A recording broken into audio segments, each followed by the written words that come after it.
안녕하세요. 소상공인 지원받는 법, 전자상거래법의 이해 1을 맡은 장승희입니다. 강의를 시작하기에 먼저 앞서서 저희가 코로나19 방역 수칙을 잘 준수하여 촬영하고 있다는 점 알려드립니다.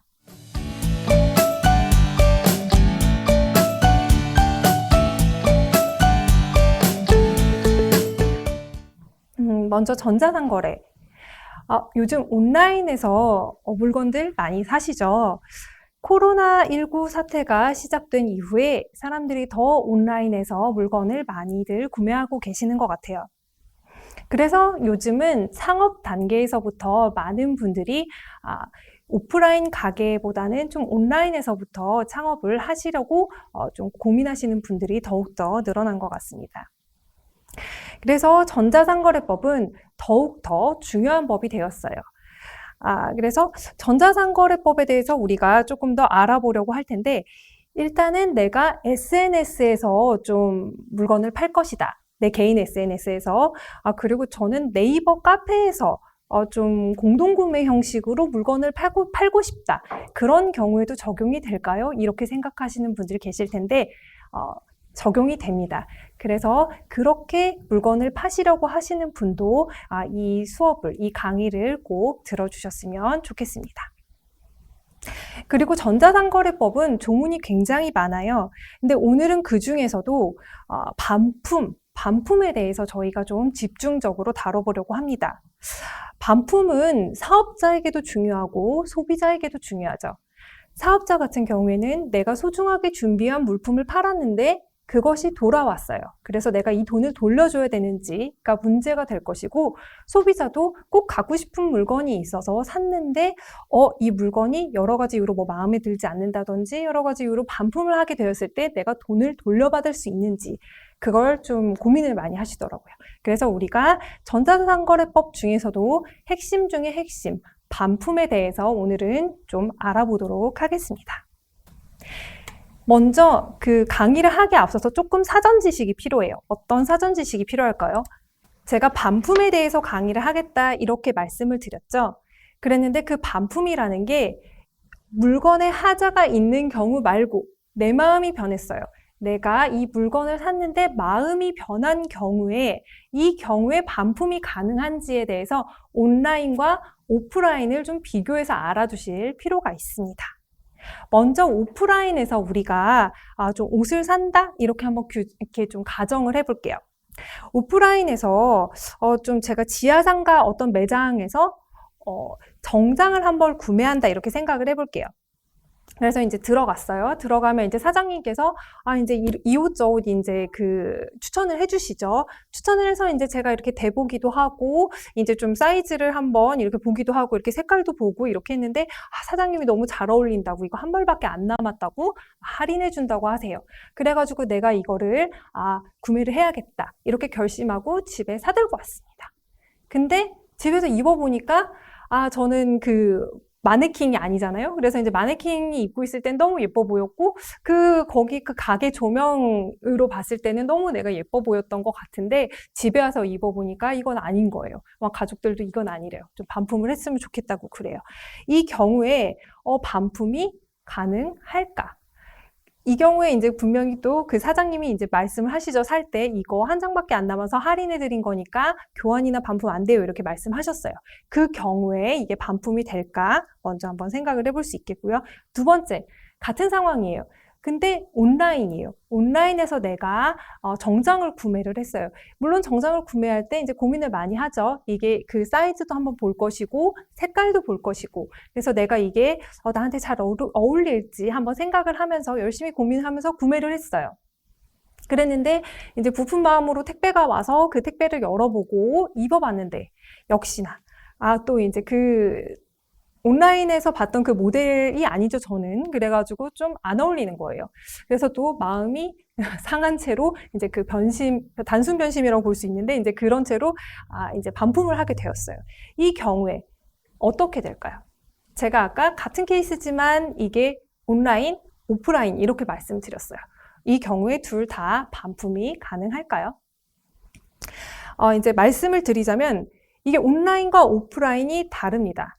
먼저 오프라인 먼저 말씀드리면 내가 매장에서 물건을 샀을 때 내 마음이 변해서 그게 반품이 가능한가? 결론부터 말씀드리자면 안 돼요. 언니가 아까 그 사장님이 말씀하셨죠. 이거 교환 반품 안 돼요. 이렇게 말씀하셨는데 그게 효력이 있어요. 안 됩니다. 그러면은 온라인은요? 온라인은 반품이 일정한 기간 동안 돼요. 우리가 물건을 샀을 때, 네이버 같은 데서 물건을 샀을 때 이렇게 반품 버튼 일정 정도 기간 동안 활성화되어 있는 거 아시죠? 거기서 이렇게 누르면 되게 쉽게 반품이 되죠. 반품 수거하러 오시죠. 그런 거예요.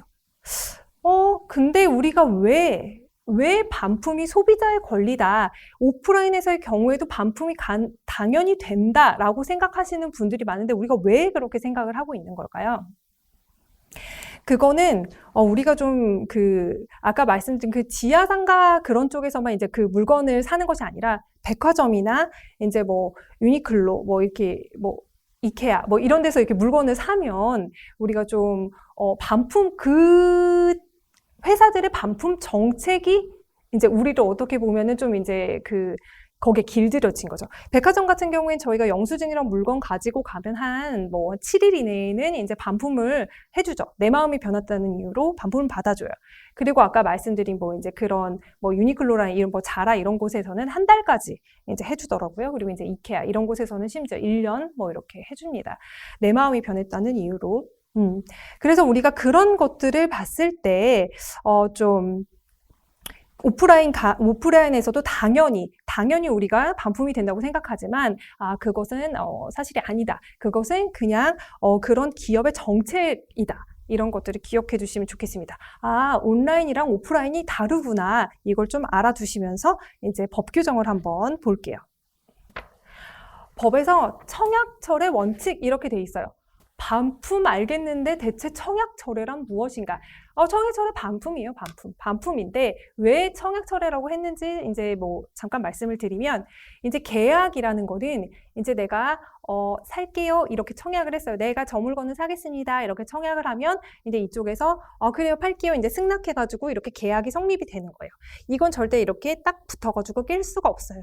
근데 이건 깰 수가 없는 게 원칙인데 아까 봤지만 그 오프라인에서 그 원칙에서처럼 이 계약은 절대 깰 수가 없어요. 단순 변심으로 깰 수가 없는 것이 원칙인데 이게 법에 의해서 청약철회, 그러니까 청약을 뿅 뺄 수 있게 해줘요. 밑장 빼기처럼 청약을 청약을 딱 뺄 수 있게 해줘요. 그러면서 이 계약에서 벗어날 수 있도록 해주는 거예요. 그래서 그걸 청약철회, 이게 반품이 가능한 걸 청약철회라고 부르는구나. 청약철회의 원칙을 규정하고 있습니다. 원칙이라는 거는 예외가 없으면은 이게 원칙이라는 거죠. 그러니까 반품은 온라인에서 원칙적으로 되는구나 이렇게 생각하시면 돼요. 그러면은 우리가 17조를 한번 볼까요? 17조에서 여기 통신판매업자와 재화 등의 구매에 관한 계약을 체결한 소비자는 다음 각호의 기간 이렇게 돼 있어요. 그 기간 이내에 계약에 관한 청약철회 등을 할 수 있다. 일정한 기간 내에 반품할 수 있다. 이렇게 써 있어요. 그럼 그 기간이 어떻게 되어 있을까요? 1호로 보시면 1호가 이제 가장 기본적인 거예요. 계약 내용에 관한 서면을 받은 날부터 7일 이렇게 돼 있어요. 우리가 온라인에서 구매하면은 이제 뭐 메일로 와요. 메일로 당신이 이러이러한 물건을 구매를 했다, 얼마다, 뭐 이런 내용으로 이렇게 구매했다는 게 요즘은 이렇게 메일로 옵니다. 그게 계약 내용에 관한 서면이라고 볼 수 있어요. 그 서면을 받은 날부터 7일 이렇게 돼 있는데 그때부터 7일이라고 하면은 내가 물건도 안 받았는데 그 메일만 받았다고 해서 그때부터 7일이 지난다고 하면은 조금 다소 당황스럽겠죠.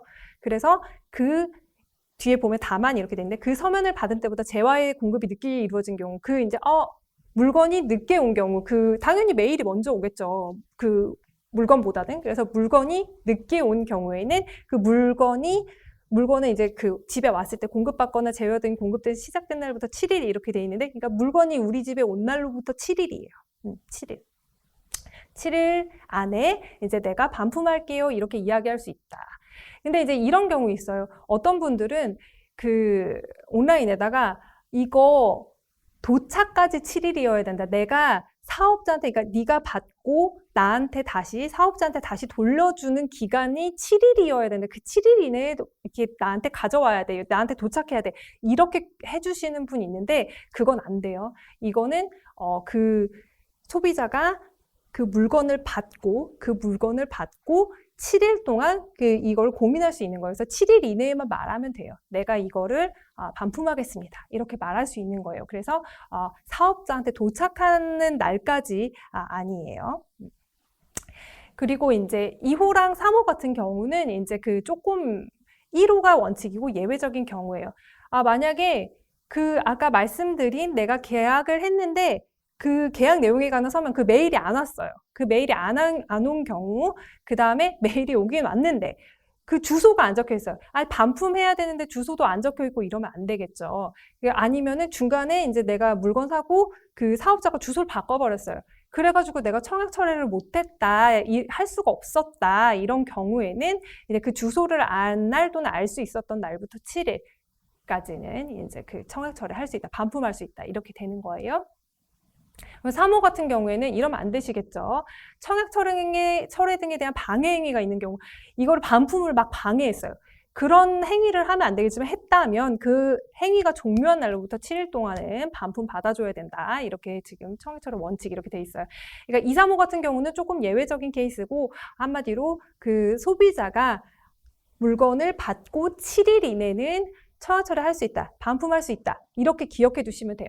사실 여기까지 얘기하면 사실 오늘 강의는 끝났다고 보셔도 돼요. 여기만 기억해 두시면 되지만 이제 그 다음에 이제 그럼 무조건 다 받아줘야 되냐 이제 이런 문제가 있으니까 이제 뒤에를 좀 이제 살펴보도록 할게요. 이거는 지금 17조 지금까지 말씀드린 거는 내 마음이 변해서 소비자의 마음이 변해서 단순 변심의 경우에 청약 철회를 제가 말씀을 드린 거예요. 반품을 말씀드린 거고 그 밑에는 하자 있는 물건, 그러니까 표시 광고의 내용과 다르거나 내가 이렇게 막 빨간색 물건을 광고를 했는데 보냈는데 빨간색이 아니라 분홍색, 표시 광고의 내용과 다른 걸 보냈어요. 내지는 계약 내용과 다르게, 계약 내용과 다르게라는 거는 이렇게 아까 말했듯이 빨간색인데 분홍색 이런 정도가 아니고 이렇게 아예 하자가 있는 경우도 포함하는 거예요. 계약 내용이라는 거는 당연히 어느 정도의 그 품질이 있는 물건을 보내줘야지, 좋은 물건을 보내줘야지, 그렇게 하자 있는 물건을 보내는 거는 계약 내용과 다른 경우예요. 그래서 하자 있는 물건을 좀 보냈다. 이런 경우에는, 아까는 7일이었지만 7일보다 더 훨씬 이제 좀 기간을 넉넉히 줘요. 이제 소비자가 받고서, 그러니까 공급받은 날로부터 3개월, 그리고 이제 하자가 이제 있다는 거를 안날 또는 알 수 있었던 날부터 이제 30일 이내에 청약 철회 등을 이제 할 수 있어요. 청약 철회 할 수 있다. 그래서 이 경우에는 하자 있는 물건 보내면 좀 기간이 좀 길어지는구나 이렇게 생각을 하시면 되겠습니다. 청약 철회 예외. 그럼 반품은 세상에 그러면은 항상 받아줘야 되는 거예요? 원칙이니까 절대 예외가 없나요? 그렇지 않겠죠. 예외가 있습니다. 근데 여기 이제 그 예외를 읽어보시면 어떻게 보면 좀 당연한 걸 규정해놨다고 보시면 돼요. 한번 저희가 살펴볼게요. 이제 여기에 1호부터 6호까지는 반품을 안 받아줘도 된다. 이런 경우는 아니어도 된다. 이렇게 규정을 해놓은 거예요. 한번 하나씩 보면은 소비자에게 책임 있는 사유로 재화 등이 멸실되거나 훼손된 경우. 아니 소비자가 받아놓고 이걸 갖다가 부셨어요. 자기 이제 그 소비자가 이제 책임 있는 사유, 그러니까 소비자가 이제 고의 또는 과실로 이걸 갖다 부셨네요. 그래놓고서 이걸 갖다 반품해달라고 하면은 당연히 안 되겠죠. 이건 어떻게 보면 당연한 걸 규정해놨어요. 근데 이거를 그러니까 한마디로 물건을 확인하기 위해서 포장을 열어본 경우를 그거를 재화 등이 멸실되거나 훼손됐다고 보지는 않겠다 이렇게 해놓은 거예요. 포장 뜯은 거는 그건 재화가 훼손된 거 아니야 이렇게 규정해놨어요. 그것도 어떻게 보면 당연하겠죠. 아니 물건을 확인을 해야지 하자가 있는지 없는지 알 거 아닙니까? 근데 이걸 포장을 뜯었다는 이유로 이거를 이거 반품 안 돼요 이렇게 말하는 건 안 된다라고 되어 있는 겁니다. 그리고 소비자의 사용 또는 일부 소비로 재화 등의 가치가 현저히 감소한 경우 이렇게 돼 있어요. 소비자의 사용 또는 일부 소비까지만 규정되어 있는 거 아니에요? 사용 또는 일부 소비 조금 이렇게 시연해 볼 수 있겠죠. 예를 들어서 내가 뭘 샀는데 이렇게 옷 같은 것도 이렇게 한번 시착해 봐야지 되지 않겠어요? 내지는 이렇게 물건도 만약에 컴퓨터나 전자제품 같은 경우도 한번 이렇게 좀 전원도 넣어보고 해야 되지 않겠어요? 그래야지 하자가 있는 걸 알겠죠. 그렇기 때문에 사용 또는 일부 소비로 청약 철회가 안 된다가 아니라 사용 또는 일부 소비로 재화 등의 가치가 현저히 감소해야 돼요. 현저히 감소해야지, 그래야지 청약 철회가 안 된다. 이렇게 되는 거죠. 그리고 시간이 지나 다시 판매하기 곤란할 정도로 재화 등의 가치가 현저히 감소한 경우, 이렇게 돼 있어요. 이게 재화 등의 가치가 현저히 감소했다가 아니라, 그게 아니라 시간이 좀 많이 흘러서 다시 판매하기 곤란할 정도로 재화 등의 가치가 현저히 감소한 경우, 사실 이게 청약 철회 기간이 한 7일 정도밖에 안 되기 때문에 이게 이 규정에 들어오는 경우가 별로 없어요. 시간이 지나서 해봐야 7일 정도니까. 그래서 그 기간이 지나서 다시 판매하기 곤란할 정도로 재화 등의 가치가 현저히 감소한 경우는 대부분 뭐 이제 숙박 시설 같은 거예요. 내가 이제 다음 날에 이제 뭐 숙박하려고 전날에 계약했다가, 그러면 당연히 청약 철회 기간 7일 이내 들어오죠. 근데 그 숙박 당일 뭐 오전에 갑자기 이제 뭐 청약 철회한다든지 이런 경우에는 이제 재판매하기가 이제 좀 어렵겠죠. 시간이 지나서. 이제 그런 경우를 말하는 거지, 이거 뭐 한 7일 정도 안에 시간이 지나서 다시 판매하기 곤란할 정도 재화 등의 가치가 현저히 감소한 경우는 잘 없다. 그다음에 복제가 가능한 재화 등의 포장을 훼손한 경우, 이렇게 되어 있는데, 이게 뭐 만화책이나 뭐 내지는 뭐 음반이나 이런 거 당연히 이제 복제가 가능하겠죠. 이런 경우 재화 등의 포장만 훼손해도 좀 받아주기 어렵겠죠. 그다음에 이제 용역, 디지털 콘텐츠. 이제 뭐 용역 같은 거는 이제 뭐 예를 들어 마사지 이런 거. 마사지 다 해줬는데 갑자기 청약 철회한다. 이러면은 그거 어떻게 돌려받을 거예요? 반품이라는 거는 돌려받아야 되는데 어떻게? 그거 안 되겠죠. 디지털 콘텐츠도 이미 봤는데, 썼는데 안 되겠죠. 그래서 이거는 그 어떤 재화의 성질상, 그 성질상 안 되는 거예요. 하지만 그게 나눠져 있어요. 뭐 이렇게 여러 번 돼 있다거나 이렇게 좀 이렇게 가분적으로 나눠져 있으면은 쓴 거 빼고 본 거 빼고 이제 나머지는 청약 철회 해줘야 된다, 이렇게 되는 거고, 6호는 주문 제작의 경우인데, 이 주문 제작에 관해서는 너무 제가 강의를 해보니까 질문이 여기 관련해서 너무너무 많더라고요. 그래서 제가 이거는 아예 따로 떼서, 제가 청약, 지금 이게 강의 첫 번째 시간인데 23일에 두 번째 시간이 있거든요. 거기서 조금 깊이 있게 다룰 예정입니다. 네, 사례로 넘어갈게요. 이제 한번 사례를 보시면서 이제 한번 저희가 어떤 경우에 청약 철회가 문제가 됐는지, 반품이 문제가 됐는지 한번 실제 사례예요. 저는 이제 그 한국소비자원에 있기 때문에 소비자, 사업자 사이에 이제 그 분쟁을 다루고 있죠. 제가 속한 그 소비자원에 있는 거기에 이제 그 설치된 독립적인 기구인 소비자분쟁조정위원회에서 실제로 문제가 됐던 사례입니다. 그래서 한번 보시면 좋을 것 같아요. 자. 신청인이, 그러니까 소비자죠. 소비자가 그 피신청인이 1위 운영하는 온라인 쇼핑몰, 그러니까 네이버예요. 네이버에서 요즘 네이버에 입점 많이 하고 계시죠. 그래서 어떤 사업자가 판매하는 손목시계를 구입하고 돈을 지급을 했어요. 그래서 소비자가 이걸 받은 거죠. 시계를 받았어요. 그랬는데 역시 이제 봤더니 마음에 안 들어요. 그래서 이제 청약 철회 기간 내에, 반품 기간 내에 이제 저 이거 반품할게요 이래가지고 보냈어요. 그랬더니 판매자가 이걸 보니까 아니 이거 지문이 묻어 있는 거예요. 그래가지고 지문이 묻어 있어서 이게 좀 그 사람 찬 거 같고 이거 좀 재판매가 어려워서 이걸 청약 철회를 거부하고 시계를 이제 소비자한테 다시 보냈어요. 이제 신청인은 얘기하죠. 아니 이거 시계를 그럼 꺼내서 이거 이렇게 막 장갑 같은 거 끼고서 누가 이렇게 시계를 보냐. 그게 아니라 나 시계 당연히 그냥 이렇게 꺼내가지고 한번 보고 뭐 이렇게 차볼 수도 있는 거지. 그러면은 지문이 묻을 수밖에 없는 거지. 그거 전혀 사용하지 않았는데 다 돈 주세요. 시계 돈 돌려주세요. 이렇게 대금을 반환을 이제 요구를 한 거죠. 피신청인은 아니 이거 시계가 지문이 묻어 있는데 이거 어떻게 팔아요? 이거 재판매도 안 되고 이거는 안 됩니다. 절대 안 돼요. 이렇게 이야기를 하신 거예요. 돈 돌려줄 수 없어요. 그래서 이제 우리 아까 말씀드린 소비자 분쟁조정위원회에서는 어떻게 판단을 했느냐? 이거는 소비자의 손을 들어줬어요. 청약 철회는 원칙이라고 했죠. 이거 그러니까 반품은 원칙이라고 했어요. 그래서 반품이 된다. 반품이 된다. 예외 사유에 해당되지 않아서 반품이 된다. 그렇구나. 이거를 7일 이내 청약 철회를 했고, 청약 철회 제한 사유, 아까 그러니까 그 예외 사유에 해당되지 않는다. 지문이 묻어 있다는 사실만으로 이 시계 가치가 현저하게 낮아졌다고 보기 어렵다. 이렇게 돼 있는 거죠. 아까 제가 이거를 말씀을 드렸는데, 여기 보시면은 아까 사용소는 일부 소비만으로는 아니라고 했죠. 재화 등의 가치가 현저히 감소해야 되는데 그렇지 않다는 거예요. 그리고 재판매 곤란하다 이런 말씀 많이 하시는데 이게 그냥 재판매 곤란 아니죠. 시간이 지나. 항상 그걸 염두에 두셔야 돼요. 그냥 재화 등의 이게 지금 사용소 소비됐어요. 내지는 재판매 그냥 안 돼요. 이렇게만 말씀하시면 안 된다는 걸 이거를 사례로서 우리가 볼 수 있다는 거예요. 두 번째 사례로 한번 가볼게요. 이제 첫 번째 사례는 봤고 두 번째 사례는 이제 신청인이 아까 피신청인이 운영한 쇼핑몰 이것도 네이버예요. 네이버에서 이제 그 피신청인 이거 판매는 어떤 판매자죠. 판매자가 그 판매하는 노트북을 샀어요. 이번에 노트북을 사고 이제 돈을 지급을 했죠. 근데 팔 때 뭐라고 했냐면 이거 스티커 떼시면 반품이 안 돼요. 이렇게 말씀하신 거예요. 그리고 신청인이 노트북을 받았죠. 받았더니 이제 포장 개봉하고 이제 전원을 켰어요. 그랬더니 노트북 화면이 생각보다 작아요. 그래서 내가 이거 못 쓰겠어요. 이러고서 반품을 했어요. 그랬더니 아니 이거 노트북을 세상에 포장을 개봉해가지고 사용을 했네. 그래서 이거는 대금 환급 안 됩니다. 이렇게 한 거죠. 그래서 당사자 주장 아까 지금 방금 말씀드렸고 그래서 이제 위원회에서 어떻게 판단을 했냐.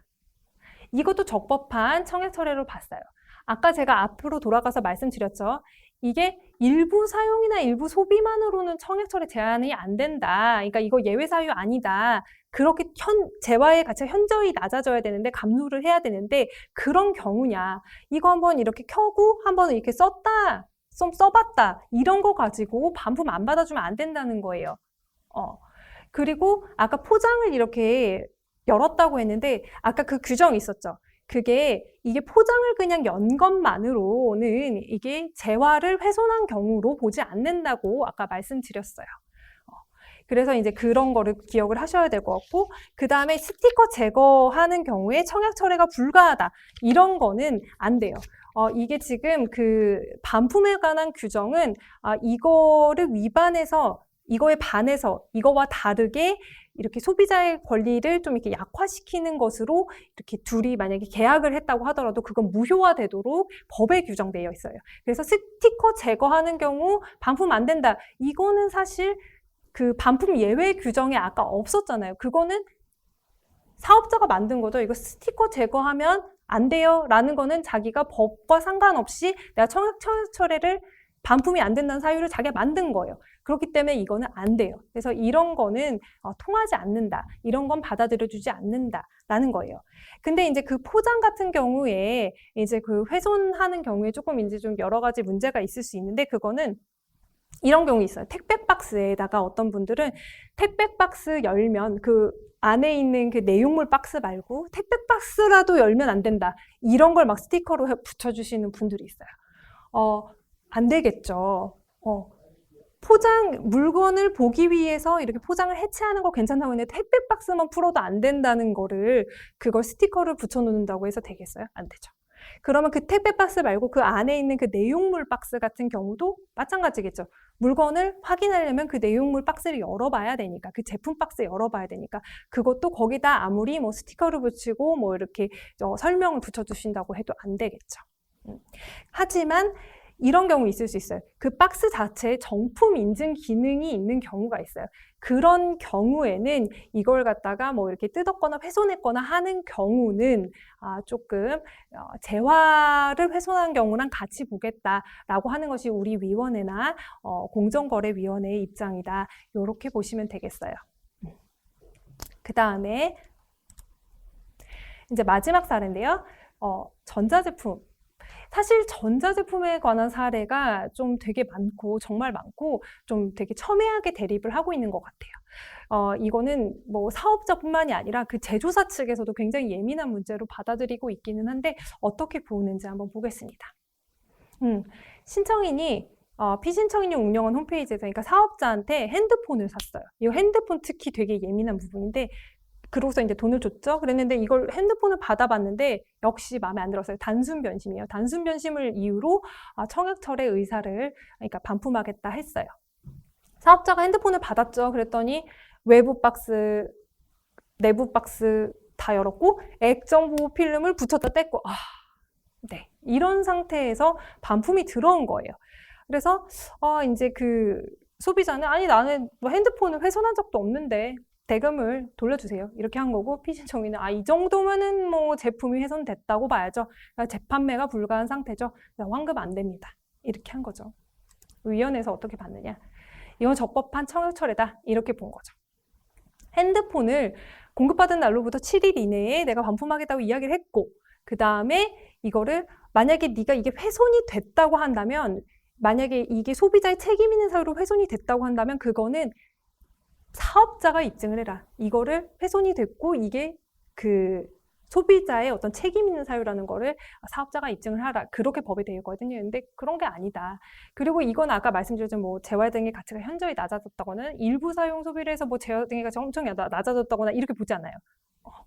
그래서 이건 청약서를 받아주는 걸로 이게 근데 조금 이제 문제가 있을 수는 있다고는 생각은 해요. 그러니까 사업자들의 어떤 그런 심정이나 그런 말씀들은 사실 이해가 갑니다. 왜냐하면 전자제품 같은 경우에 특히 핸드폰의 경우에 그런 말씀들을 하시거든요. 사업자분들이 아니 이거 이렇게 얼굴에 이렇게 댔던 거 특히 요즘 코로나 시대에 이런 얼굴에 대고 남이 이렇게 쓰던 거 아무리 7일 동안 썼던 거라도 이게 굉장히 좀 중고로 돼서 이건 당연히 팔지도 못하는 거고 이걸 누가 사겠냐. 이거를 어떻게 재판매를 하라고 하냐. 이건 재화된 가치가 현저히 낮아진 거 아니냐. 그리고 한 번 개통됐던 핸드폰인데 이거 누가 쓰냐. 그런 말씀 하시는데 저도 일리가 있다고 생각합니다. 그리고 좀 어느 정도 좀 뭐 이렇게 심정적으로 동의는 가지만 내 법이 이게 아까 청약철의 예외 사유에 전자제품이 규정되어 있지 않잖아요. 그 청약철의 예외 사유에 이렇게 해당이 되는지 보면은 이게 안타깝게도 좀 해당이 된다고 보기 어렵고 이런 것들은 좀 저희뿐만 아니라 다른 뭐 공정거래위원회나 이런 곳에서도 같은 입장이라서 아직까지는 좀 법에 이런 식으로 반영이 되어 있지는 않다. 전자제품이라는 사유만으로 청약철회가 안 된다 이렇게 보지는 않는다고 기억을 해두시면 좋겠습니다. 네, 짧은 시간 동안이지만 반품에 대해서 좀 저희가 집중적으로 알아봤어요. 근데 저희가 이제 기억을 이제 마지막으로 정리를 하면서 이제 기억을 해두셔야 될 거는 반품은 온라인에서 원칙적으로 된다. 그렇게 기억을 해두시는 게 좋아요. 예외 사유가 있긴 하지만 그 예외 사유를 기억하시기보다는 반품은 원칙적으로 된다. 라고 기억을 해주시는 것이 좋을 것 같아요. 다음에 제가 만날 때는 주문 제작에 대해서 조금 더 깊이 들어가 보도록 하겠습니다. 오늘 시간 강의 들어주셔서 감사합니다. 오늘 좋은 하루 되세요. 감사합니다.